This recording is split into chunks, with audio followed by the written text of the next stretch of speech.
નમસ્કાર દર્શક મિત્રો, એસડી ન્યૂઝ ગુજરાતી ચેનલ પર આપનું સ્વાગત છે અને હું આપની સાથે વૈશાલી પુવારુ કરીશું નજર આજના સમાચારો પર। પૂનાથી ઇસ્લામ ધર્મના મહાન પૈગંબર હજરત ઇબ્રાહિમ અલૈહિ સલામ અને તેમના વહાલા પુત્ર હજરત ઇસ્માઇલ અલૈહિ સલામની યાદમાં આજે મુસ્લિમ બિરાદરો દ્વારા ઈદ ઉલ અઝહાની ઉત્સાહભેર ઉજવણી કરવામાં આવી હતી। સૌરાષ્ટ્રભરમાં આજે ત્યાગ અને બલિદાનના પર્વ બકરી ઈદની ભારે ઉમંગભેર ઉજવણી કરવામાં આવી હતી। આજે સવારથી જ ઈદગાહ અને મસ્જિદોમાં નમાઝ માટે અબાલ વૃદ્ધો અને નવયુવાનો ઉમટી પડ્યા હતા। શ્રદ્ધાભેર ખુદાની બંદગી કરી દુઆ માંગી હતી, બાદમાં એકબીજાને ઈદની શુભેચ્છાઓ પાઠવી હતી।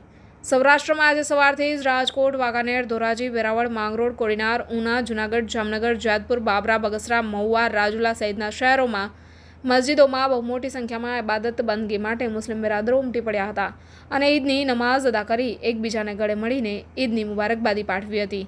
Reporter Abdul Ghachi, SD news Gujarati, Una.